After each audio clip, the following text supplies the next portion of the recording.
Letifarma, patrocinador oficial de la sexta temporada de Un Veterinario, Divulgación Veterinaria. Soy Víctor Algará, veterinario y creador de este podcast en el que hablamos de veterinaria, salud, animales y su estrecha relación con todos nosotros como sociedad. Te invito a suscribirte a este podcast en tu reproductor habitual y a seguirme en cualquiera de mis redes sociales que encontrarás en unveterinario.es. Y ya sabes que si quieres añadir algo a este episodio, puedes hacerlo en los comentarios.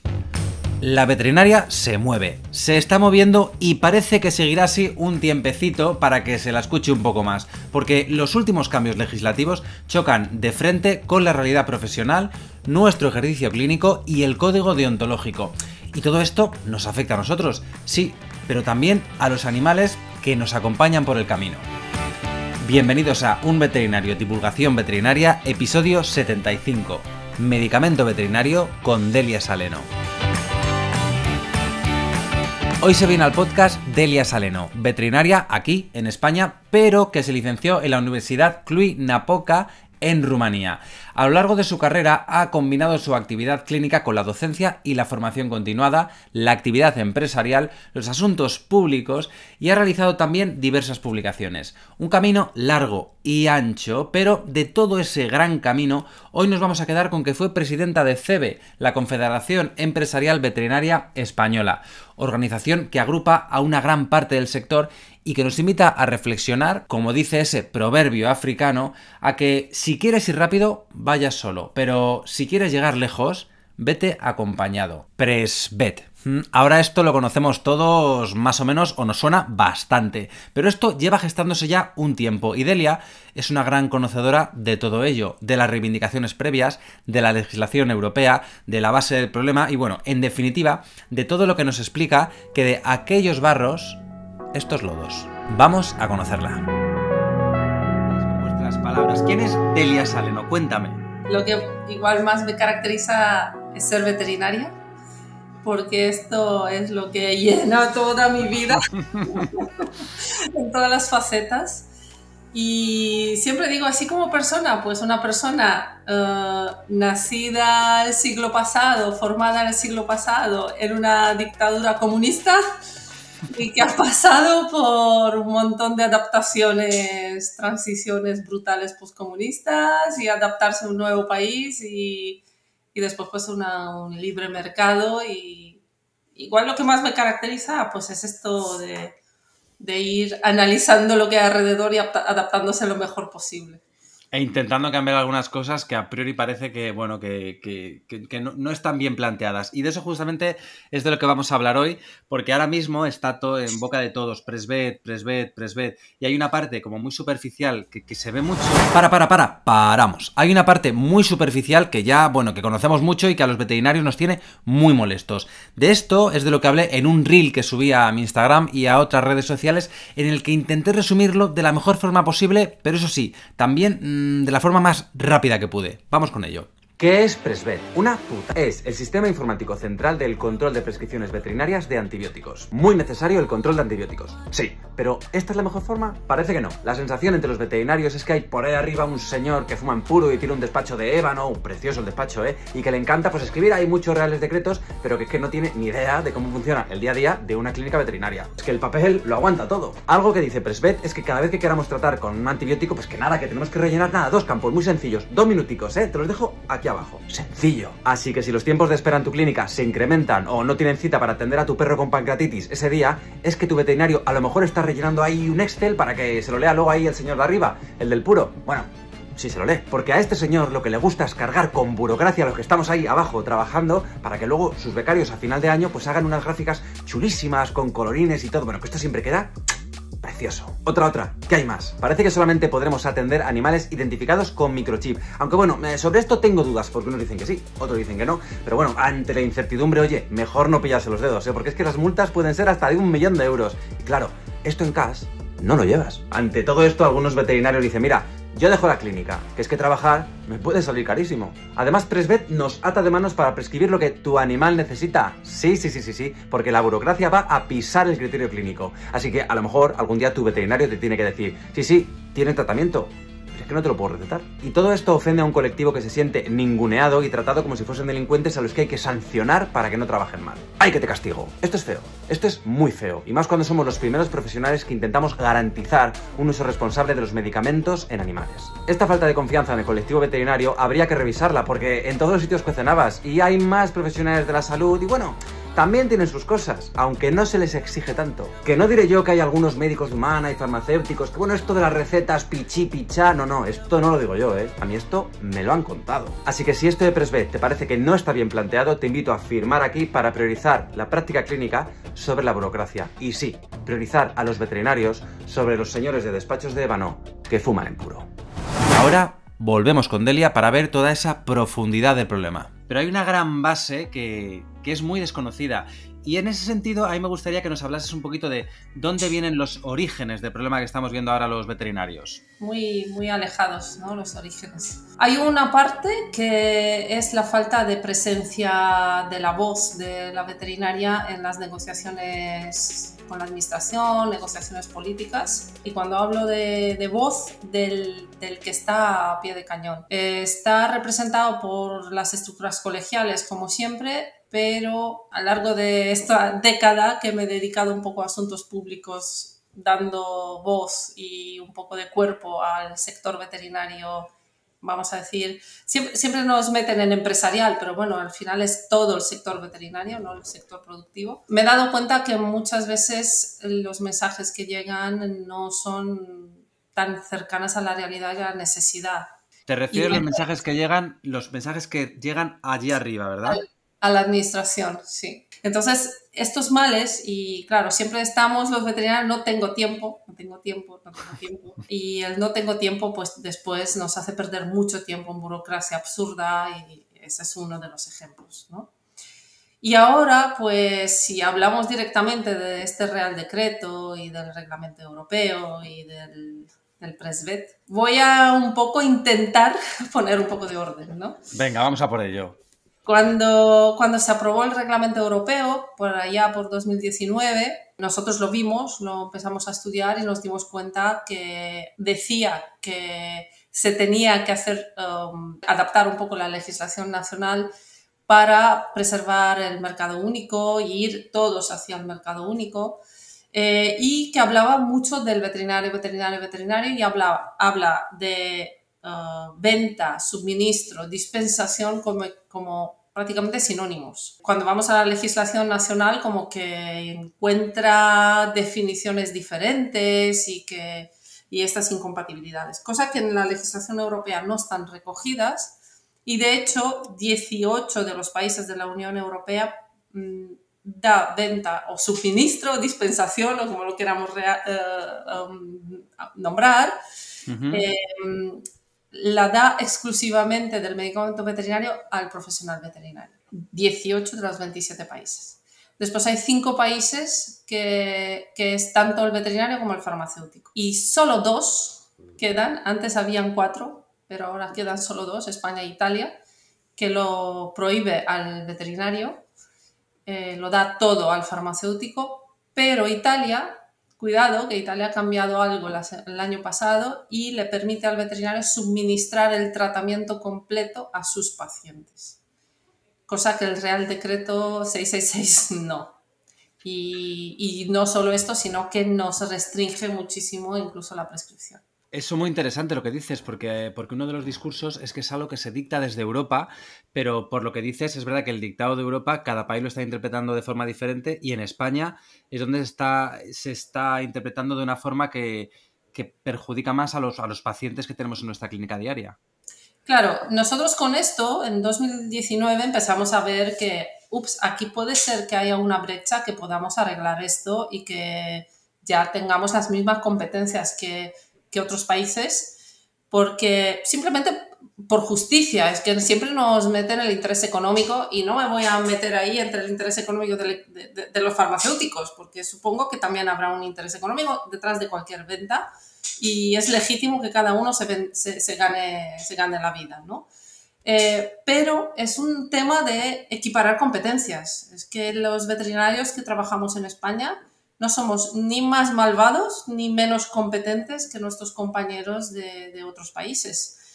Y no solo esto, que en 2018, a raíz de un litigio, curiosamente de Rumanía, pero ha sido pura coincidencia, por un tema de quién debería vender el medicamento, si el farmacéutico o el veterinario, la justicia de ahí consideró mejor elevarlo al Tribunal de la Unión Europea, dado que derivaba de una legislación europea. Y este tribunal, después falló, ¿no? Después del análisis, que el veterinario no se puede restringir, sino que lo considera como idóneo para hacer todo este control, y dice del farmacéutico que a pesar de tener conocimiento sobre los principios activos y usos y farmacovigilancia de medicamentos, no demuestra tener conocimiento alguno sobre la sanidad animal.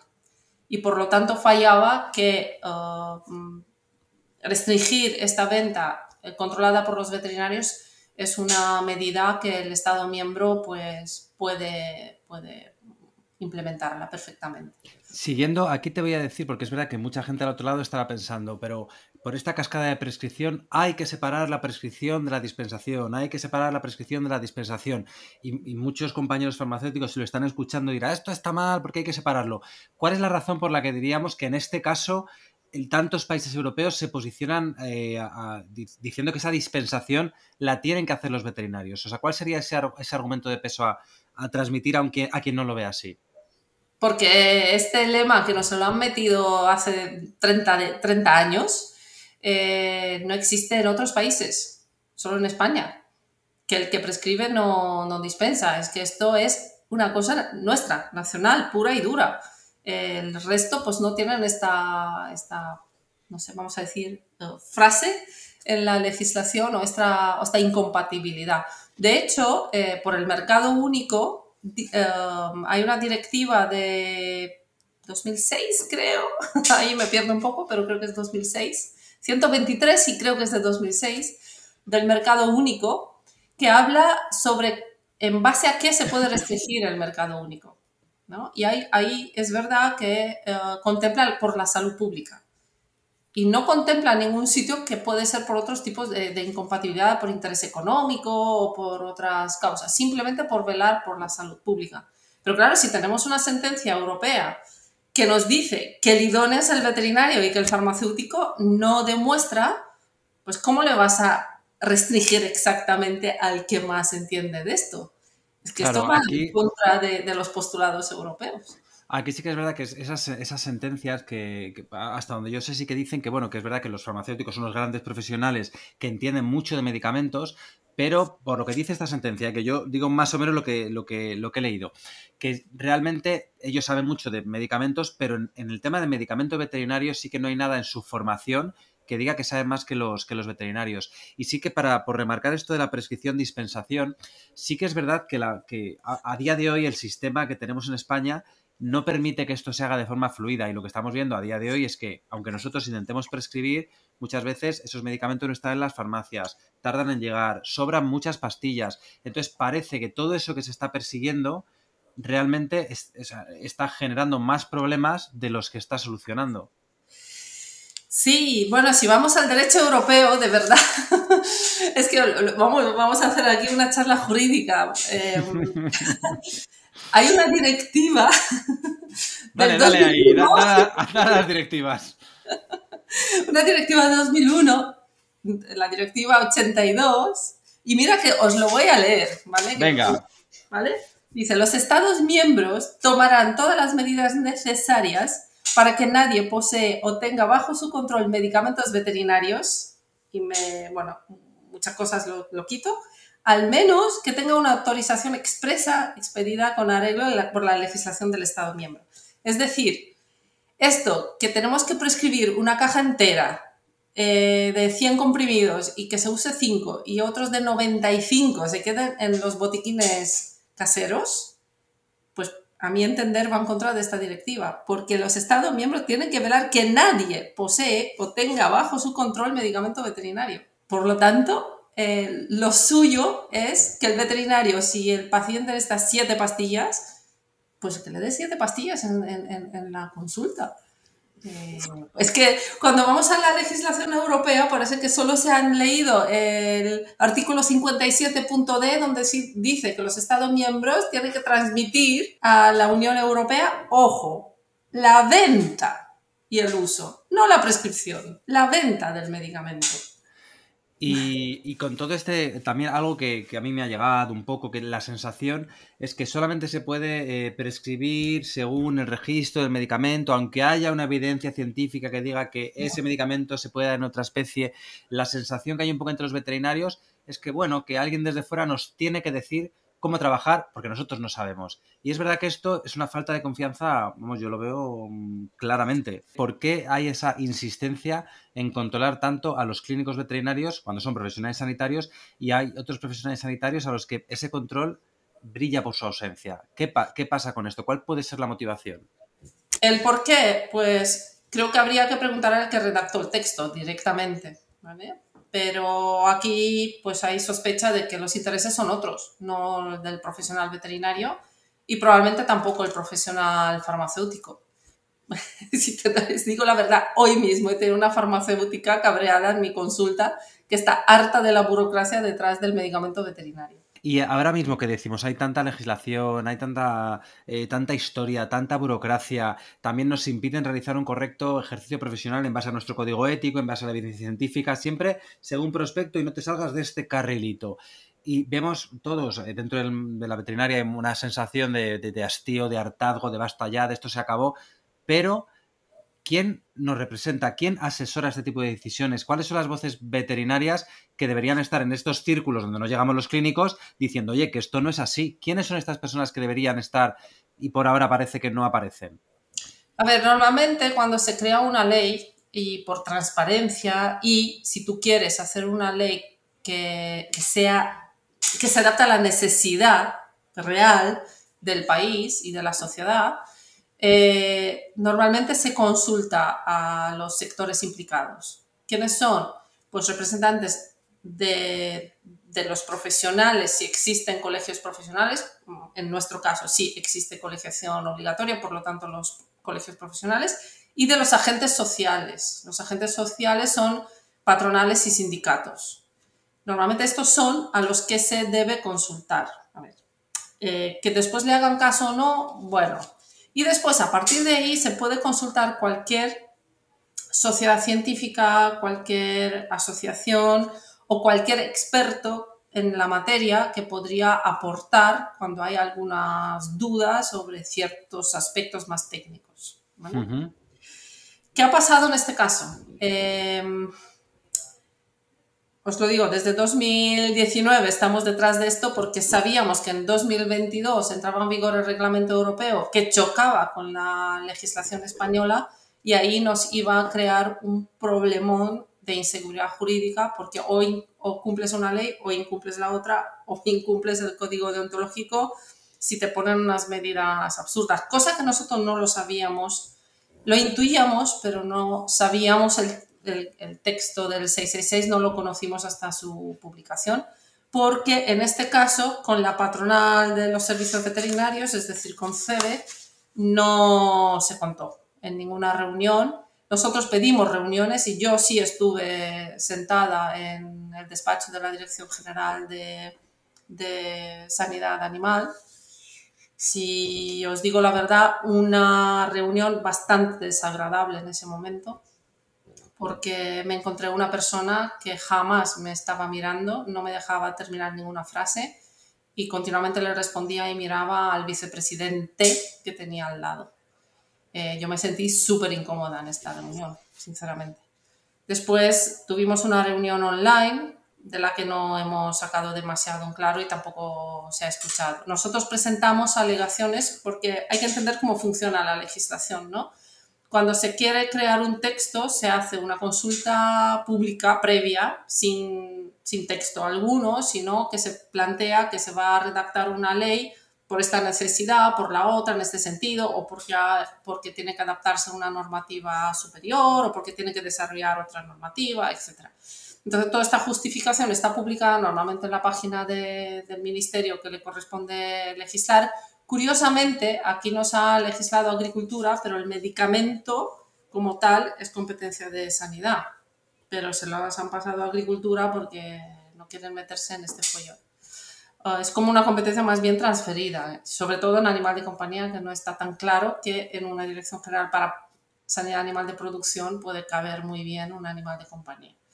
En esta fase de la ley de consulta pública nosotros habíamos presentado un documento de unas 80 páginas con argumentación de qué es lo que necesitábamos, qué necesitamos transformar en la legislación actual. Por supuesto, ahí transmites todo lo que tú quieres y realmente no, bueno, puede hacerte caso o no. Normalmente lo transmite con una cierta argumentación detrás del por qué crees que esto es necesario para la sociedad, ¿vale? Normalmente, cuando una administración recibe esto y necesita tener más información, suele tener algún feedback. Y lo digo porque he participado en muchísima legislación, en muchísimas reuniones. Sabéis que CEBE pertenece a COE, que es la Casa de la Economía, con otros ministerios o con otras direcciones generales ha habido mucha más comunicación y mucho más feedback y más fases de desarrollo, pero es que aquí nunca hemos tenido una escucha activa ni a posteriori no hemos tenido el texto del anteproyecto, etc. Estamos viendo que los órganos, por así decirlo, los órganos de representación a los que se hacen estas consultas, que representan al sector profesional, el feedback es que no ha habido esa comunicación activa con quien tenían que haberla tenido. Con nosotros no, con los representantes de los servicios veterinarios no. Me han llegado a decir que ha habido reuniones conjuntas, ¿no? Con la organización colegial, con patronal de los distribuidores, con la patronal de los productores, los laboratorios, ¿no? De farmacéuticos, veterinarios, pero reuniones a las que CEBE no ha estado, no porque no ha querido, sino porque no ha recibido invitación para estar. Claro, era conocido por todo la posición nuestra, que nosotros queríamos equipararnos al resto de los países europeos y que el mercado único sea realmente un mercado único y que el veterinario pueda suministrar a sus pacientes medicamentos. Dentro de esos interlocutores también estaba la Organización Colegial Veterinaria. Ellos sí que estaban ahí en esas reuniones de las que no estaba CEBE. ¿Y cuál era el mensaje que ellos transmitían para que hayamos llegado a este puerto tan raro? Mira, desde 2019 hasta 2021, durante 2 años, es verdad, pandemia por medio, pero bueno, durante 2 años hemos intentado sentarnos con la organización colegial para consensuar una posición en conjunto y que vayamos juntos ante la administración con el mismo mensaje. Esa reunión hubo un primer contacto en julio de 2021, a la que, bueno, fue el primer contacto entre las dos organizaciones con el nuevo mando, ¿no? Con Luis Alberto Calvo, y nos aplazábamos a septiembre para tener una reunión más de trabajo, más enfocado al medicamento. Nosotros previamente le mandamos nuestra argumentación y lo que habíamos mandado todavía no había habido la consulta pública, perdona, que era nuestra argumentación que la estábamos preparando para una consulta pública previa.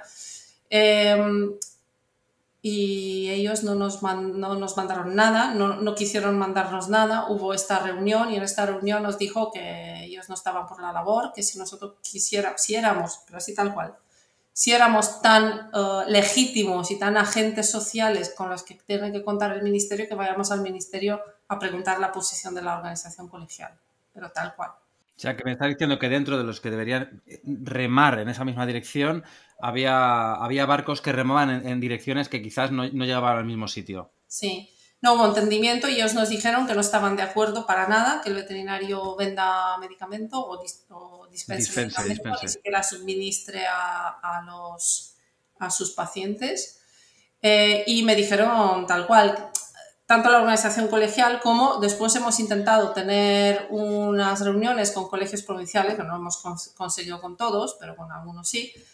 Y en algunas reuniones se nos transmitió que el veterinario no está para ganar dinero y que el veterinario está para cuidar a los animales. En ese sentido, a mí sí que me gustaría hacer una diferenciación con esto de venta y dispensación. El objetivo en esto no es en sí ganar dinero, sino es dar un mejor trato a nuestros pacientes, donde sepamos que cumplen los tratamientos, sabemos que cuando el veterinario es el que se encarga de monitorizar un tratamiento, que hay bastante evidencia científica que dice que ese tratamiento se hace mejor.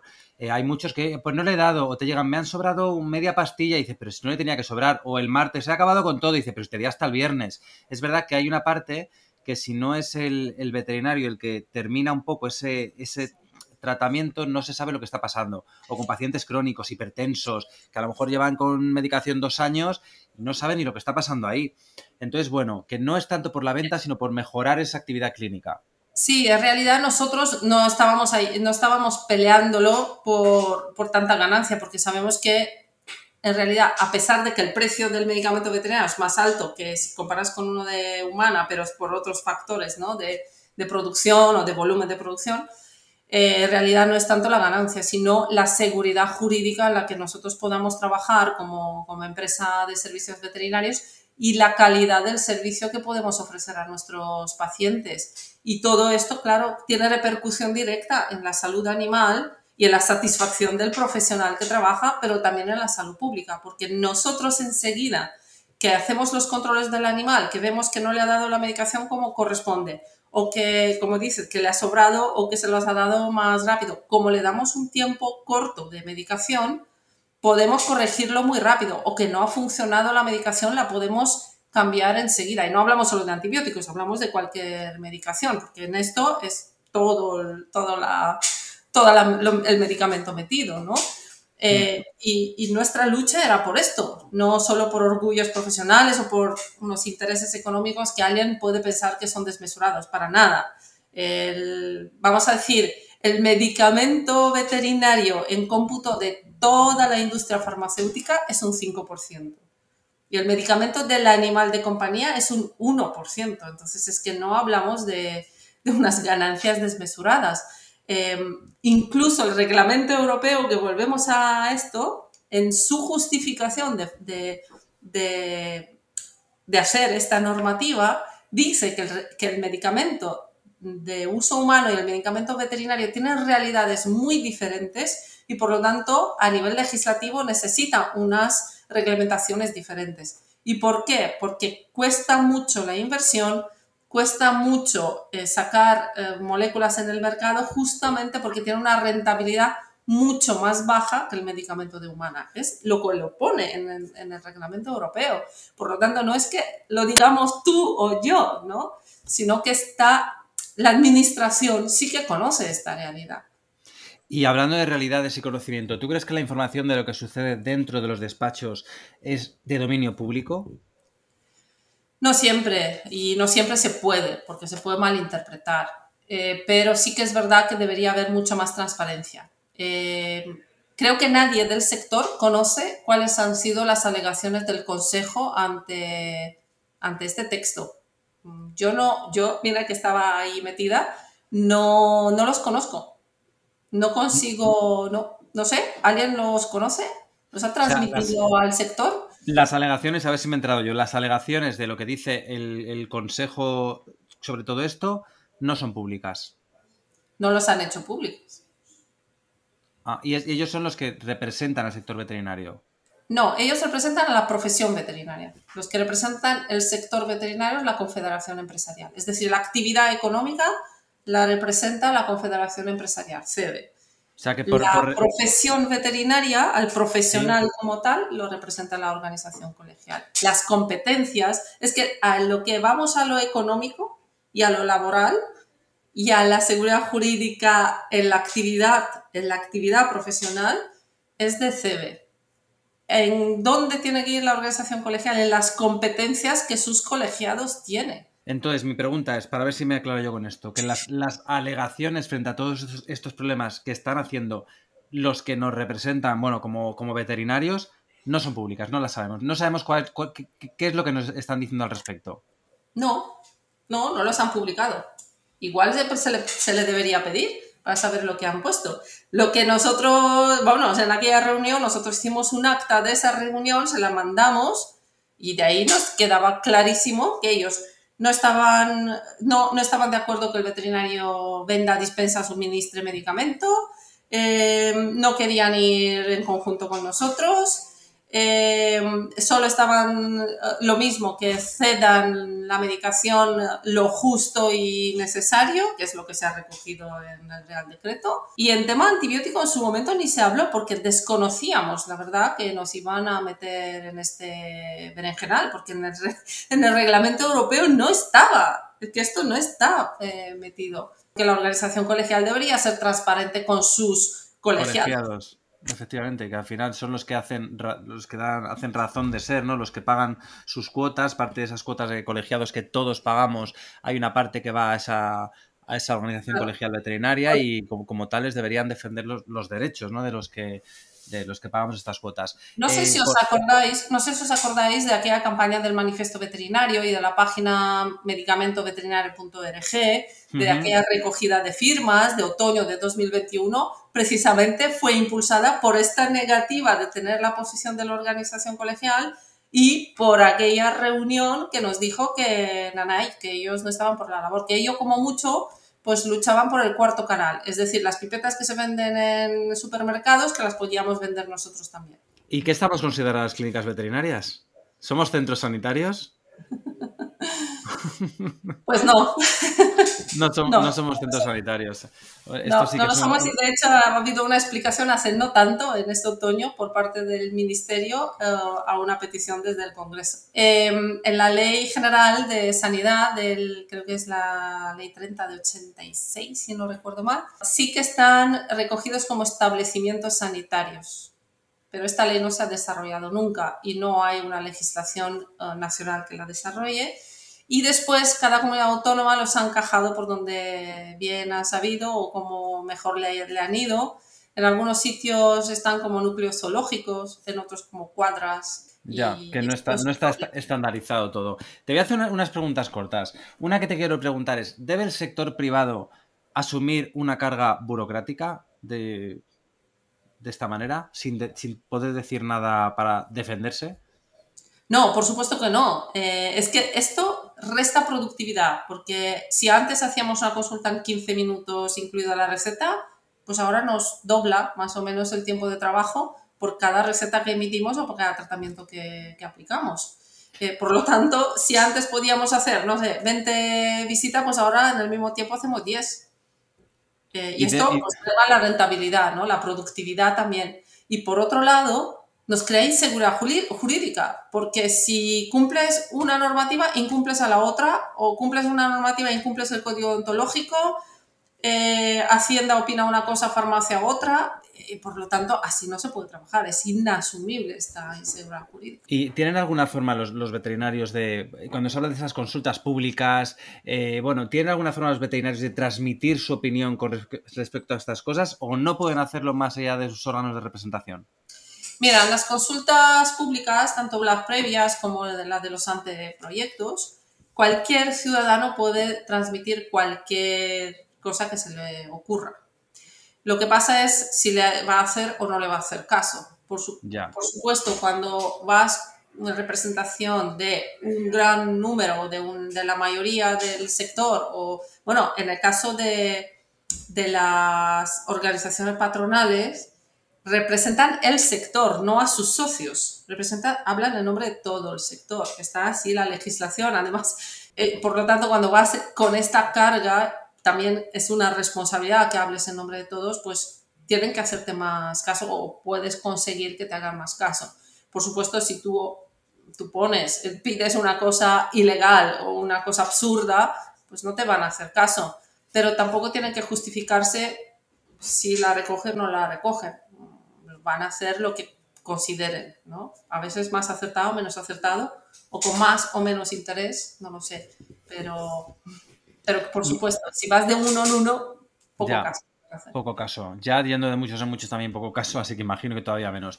¿Y crees que existe desconfianza en los veterinarios para generar este tipo de leyes? quiero decir, a otros profesionales no les legislan tanto de espaldas a su propia realidad profesional. Entonces, cuando se legisla al veterinario de espaldas a la realidad profesional, a mí, o sea, es como si cuando te dicen esto no lo hagas, que lo estás haciendo mal. Ya te lo digo yo, que yo soy mayor y tú eres pequeño. Entonces, existe una desconfianza, es un trato, es una ley un poco paternalista, ¿no? De ya te explico yo cómo tienes que trabajar. ¿Crees que existe una desconfianza?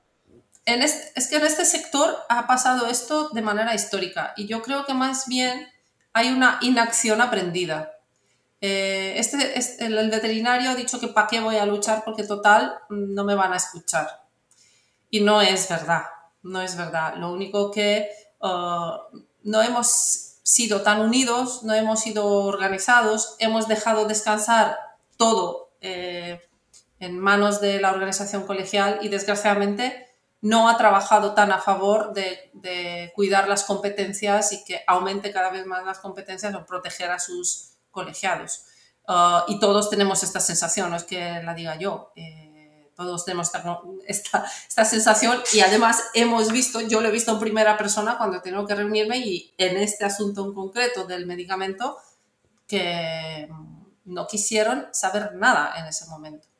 Salvo 2 colegios claramente que estaban a favor de lo que pedían los clínicos, principalmente los clínicos, pero detrás de CEBE también existen los de producción. Nosotros tenemos un departamento CEBE Agro, que fue Málaga y Cádiz. Estos 2 colegios públicamente se posicionaron a favor de aquel manifiesto. Es verdad que lo firmaron más colegios. Murcia lo firmó convencido en su momento, a pesar de que había algún punto con los que no estaba de acuerdo. Y el resto de los colegios que firmaron, sé que lo firmaron por presión de su asamblea, pero realmente la Junta no estaba tan convencida. Bueno, en el medicamento.org se puede ver qué colegios firmaron y el resto pues se opusieron, la mayoría. Creo que hay 6 que firmaron, si no recuerdo mal, 6 o 7. Vaya, bueno, poquitos. Y con respecto a las prescripciones, siempre acogiéndonos a las fichas técnicas, ¿están las fichas técnicas de los medicamentos actualizados como para que realmente nos podamos fiar de solamente lo que dice una ficha técnica? Mira, las fichas técnicas cuando se registran para lo que más rentabilidad puede tener en el mercado. Por cada registro, por cada uso, se tiene que pagar. Por lo tanto, cualquier laboratorio pues hace sus investigaciones y sus informes y después mira un poco, pues para este uso, qué retorno puedo tener yo de la inversión. Entonces, igual sabe que hay 20 usos, pero registra 3. Pero la ciencia, todos sabemos que después la ciencia te dice que puedes usar en esta dosis en este caso o en esta pauta o en otra pauta de la que está registrada puede funcionar para otra patología o para otra especie, porque también el mismo registro para otra especie tienes que pagar aparte. Por lo tanto, claro, todo esto depende tanto de lo que quiere el laboratorio registrar, como también en el momento del registro, porque hay mucho medicamento que está registrado hace 20, 30, 40 años y hay muchas veces que no se han actualizado. Claro, la ciencia funciona mucho más rápido que los registros de las agencias de medicamento. Y los vacíos terapéuticos en veterinaria todos los conocemos. Tenemos muchísimo más especies a tratar que medicamento registrado para la especie. Y más los compañeros, por ejemplo, de exóticos, que eso sí, todavía en perros y gatos hay como muchísimo registro, pero hay otras especies que se quedan un poco a verlas venir. Y a mí se me ocurrió una pregunta con todo este follón. ¿Con qué vamos a tratar el lince ibérico, ya que tenemos un maravilloso proyecto de conservación del lince ibérico? ¿Tenemos algún medicamento registrado? Yo lo desconozco, pero no sé los compañeros de Doñana qué opinan sobre esto. Interesante reflexión, que no todo el medicamento veterinario es la rentabilidad y esos registros. Y en ese sentido, que hablamos de esos registros, esos pocos registros, a mí me viene a la cabeza esto de que somos sanitarios para las exigencias y las sanciones, pero no tanto para los derechos. ¿Qué pasa con estas sanciones que han caído de pronto como una losa para el colectivo veterinario si hacen un poquito mal las cosas? ¿Son coherentes? Están totalmente desproporcionadas. Creo que era 77,6% del sector veterinario. Creo que era en el informe del 23, el de 24 no lo he mirado. El informe económico, ¿no?, del sector, 77,6 son micropymes. Y la media de ganancia, bueno, no de ganancia, de facturación de una micropyme en este sector es en torno a 300.000 euros.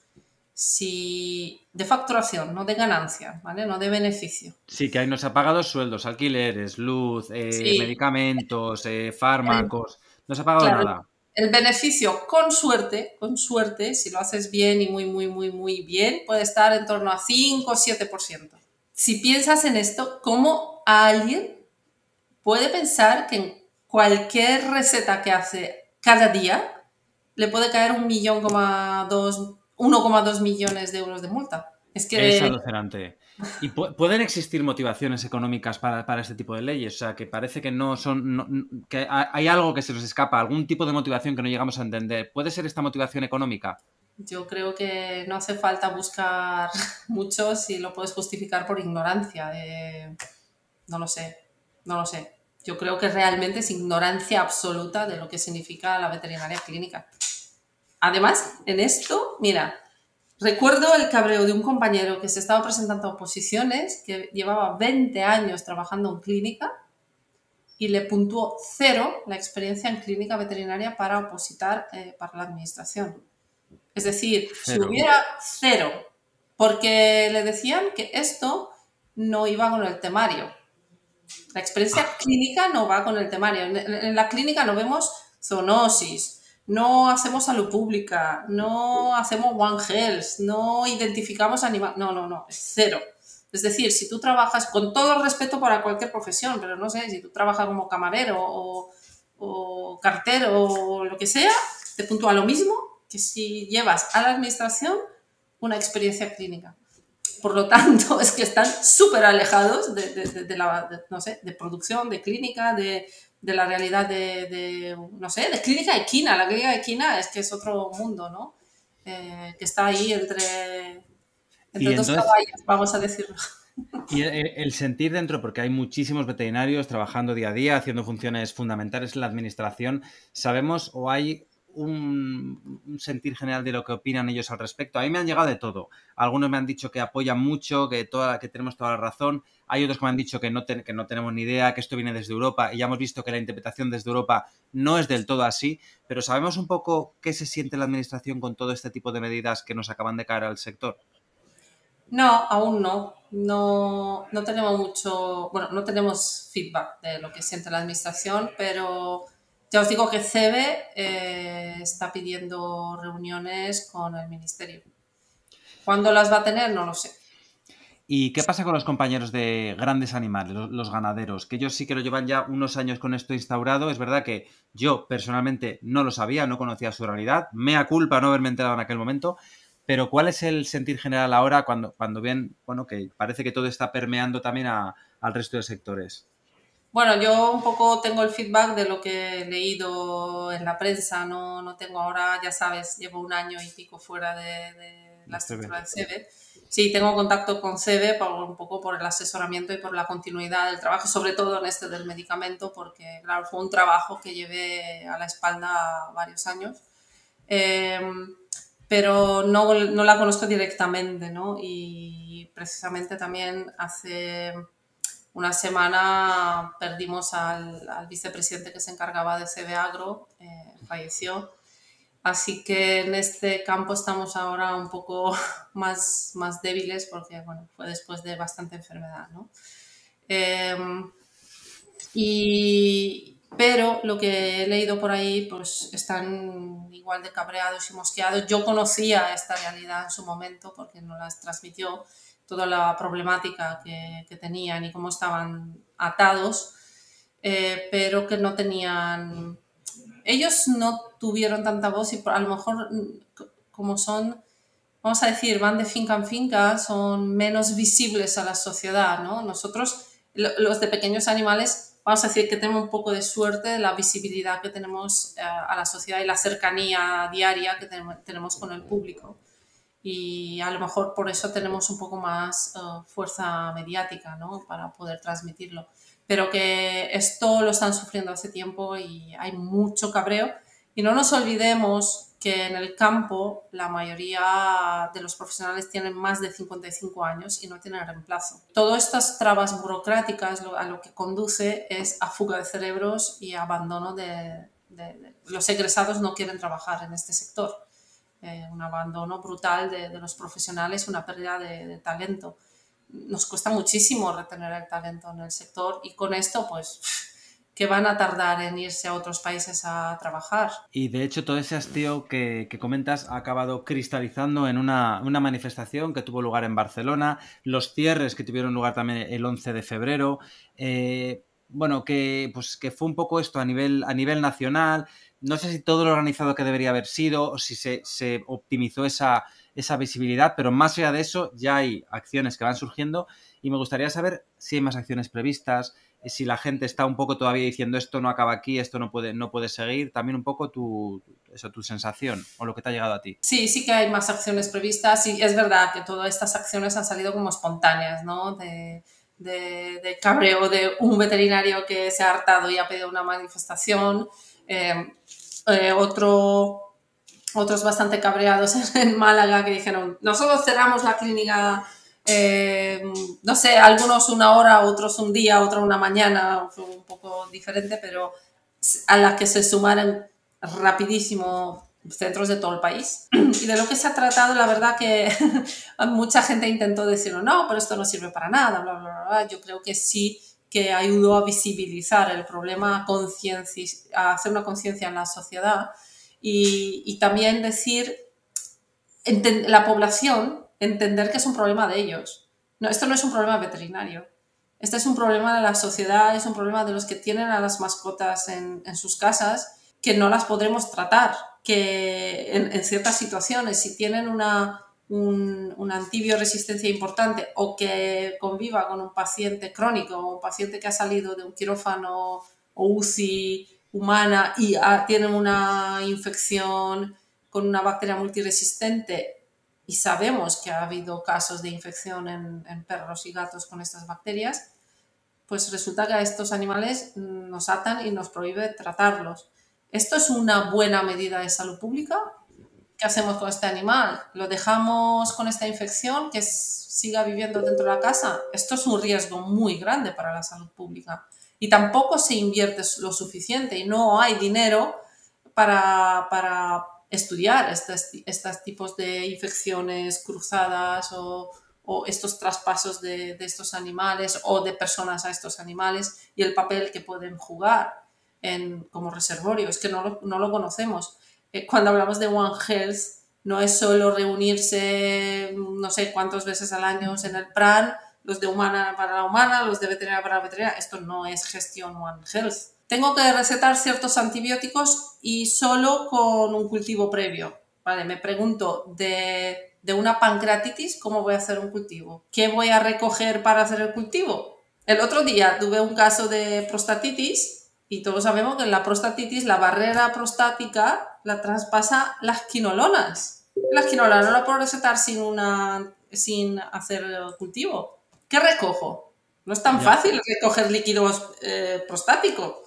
Está claro que ha faltado información a la hora de elaborar esta ley y no olvidemos, como salud pública, One Health, salud mental, lo importante que son nuestras mascotas. A una persona que le dices que no puedes tratar esa próstata porque no te dejan, bueno, vamos a ver el impacto que tiene también en esas familias, que es importante también destacarlo. Esto es muy, muy, muy importante. ¿Y cuántos estudios hay sobre el impacto de la antibioresistencia o de las bacterias de antibioresistencias por el mal uso de los antibióticos en animales de compañía? ¿Cuántos estudios hay? Porque es que nosotros no es que hasta el 31 de diciembre de 2024 hacíamos las cosas a lo loco, sino que hacíamos en base a la formación continuada, al conocimiento, a todo lo que hemos acumulado de ciencia hasta ese momento. Alguno mejor, otro peor, que se puede mejorar.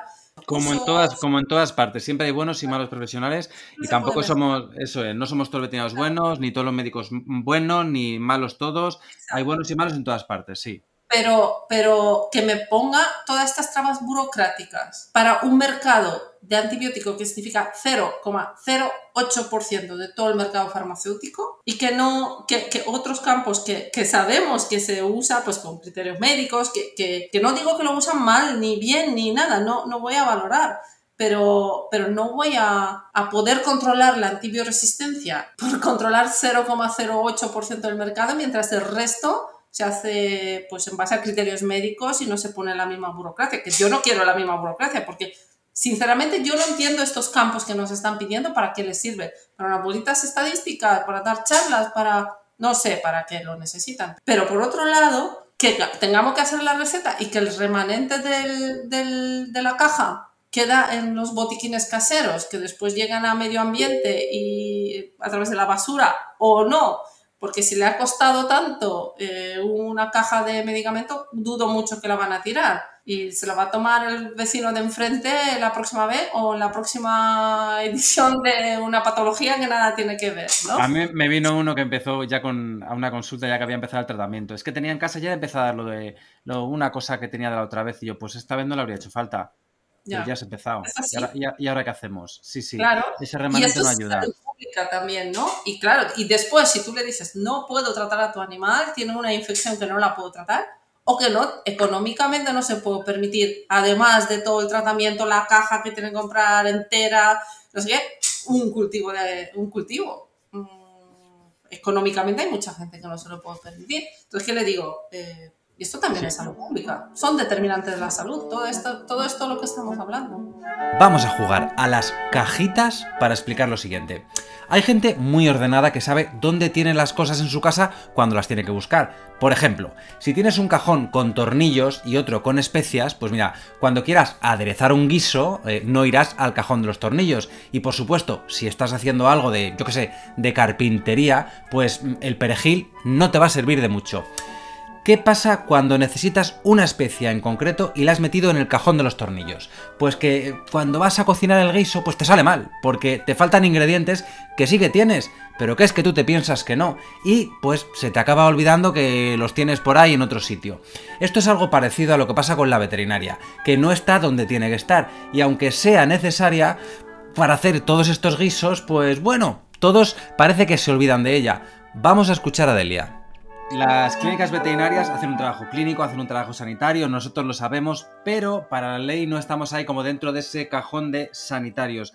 Y parece que eso en nuestro día a día no afecta demasiado, pero puede que sí que afecta. ¿Cuáles son esas implicaciones que tienen no estar ahí donde tenemos que estar? A ver, hay implicaciones del día a día, como tú dices, profesionales, porque si hablamos del One Health, pues hay una barrera de comunicación. Cuando tú encuentras un caso clínico de una zoonosis, no tienes una comunicación directa con el médico que podría llevar el caso de las personas si por si acaso tiene patología. Y como centros, ¿vale? Como centro como tal, como la actividad veterinaria no está considerada actividad sanitaria, pues cuando se necesita, no sé, negociar algo de sanidad, pues no, la veterinaria no está presente porque ni se acuerda. Y un ejemplo muy, muy poco conocido, desgraciadamente, ha sido cuando el estado de alarma, aquel famoso 13 de marzo, en el primer Real Decreto, pues resulta que la veterinaria no era actividad esencial. Todos estamos sacando pecho ahora que no, somos el sector sanitario, el sector esencial, etcétera, etcétera. Pero muy pocos conocen que en aquel momento, como presidenta de la Confederación Empresarial, viví unas situaciones brutales con los Mossos de Escuadra entrando en una consulta, en la clínica veterinaria en Cataluña, diciendo que tenían que cerrar la clínica con un perro encima de la mesa del quirófano, que en Murcia entraron en una clínica veterinaria requisando todo el material fungible, o que en Asturias la Guardia Civil paraba a los veterinarios para que no podían llegar a las granjas porque las actividades veterinarias no aparecían en el listado del BOE y no lo entendían que esto era un centro o un establecimiento sanitario. Y esto estoy segura que pasó así simplemente porque como no estamos en sanidad nadie se acordó que eso hubiera sido importante. cómo se arregló, porque sabemos que todos hemos trabajado todos, ¿no? Pues en aquel fin de semana, desde CEBE, nos tocó trabajar intensamente a través de COE y mandar cartas, yo llamar a los que tenía contacto, y lo arreglamos el lunes, aquel lunes 16 creo que era, de marzo, que me mandaron un mensaje: el ministro ya tiene tu carta encima de la mesa.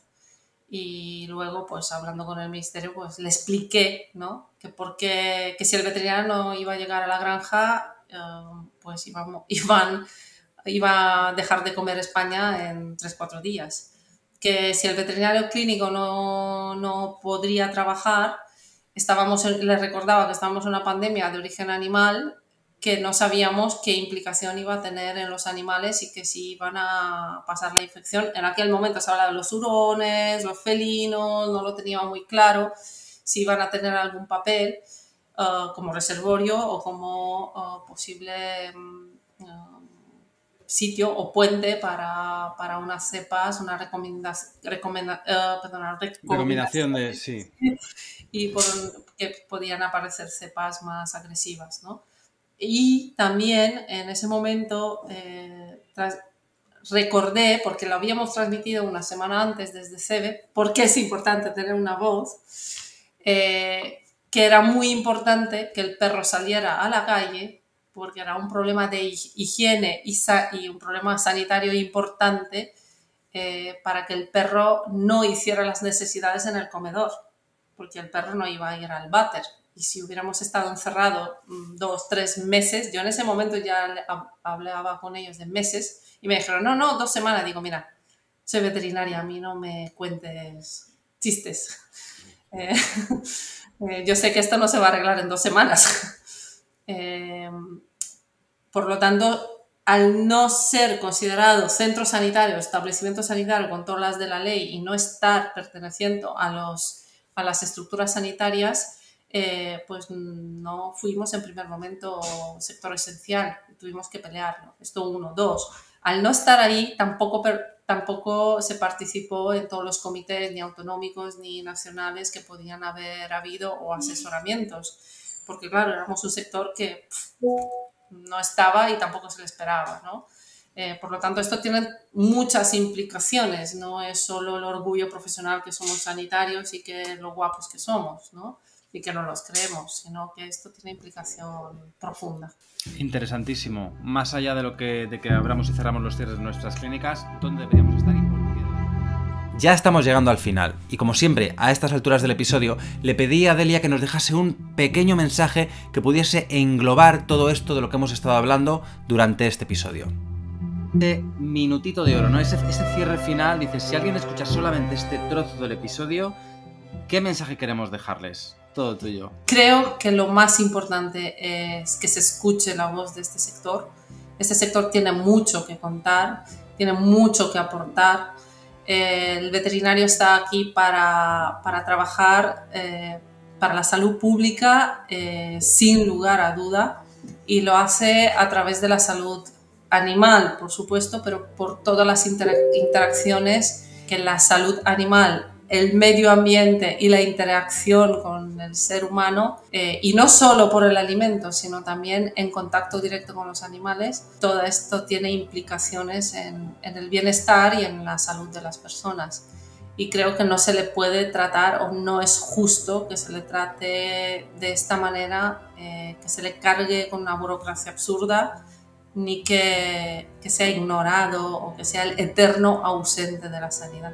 Fantástico, pues nos quedamos con ese mensaje. No es justo que sea el eterno ausente de la sanidad. Ese me ha encantado, ese me lo grabo. Genial, Delia. Oye, pues muchísimas gracias por este ratito. Nos veremos en las reivindicaciones seguro, porque todavía nos queda mucho carrete para este tema, y agradecerte muchísimo este ratito que hemos compartido para aportar un poquito de luz a toda este periodo de oscuridad, por así decirlo. Muchas gracias, Víctor, por la invitación. Un placer de estar aquí compartiendo pues estas experiencias. Eso es, y nada, nos vemos pronto seguro. Un abrazo enorme. A lo largo de este episodio hemos tratado junto a Delia Saleno muchos temas de burbujeante actualidad legislativa que pretenden atar el criterio clínico de los veterinarios, sí, pero cuya reivindicación última es favorecer la calidad asistencial de nuestros pacientes, algo que les vendrá bien a ellos, sí, pero también a ti, porque nosotros también somos animales y cuanto antes lo aceptemos, mejor nos irá.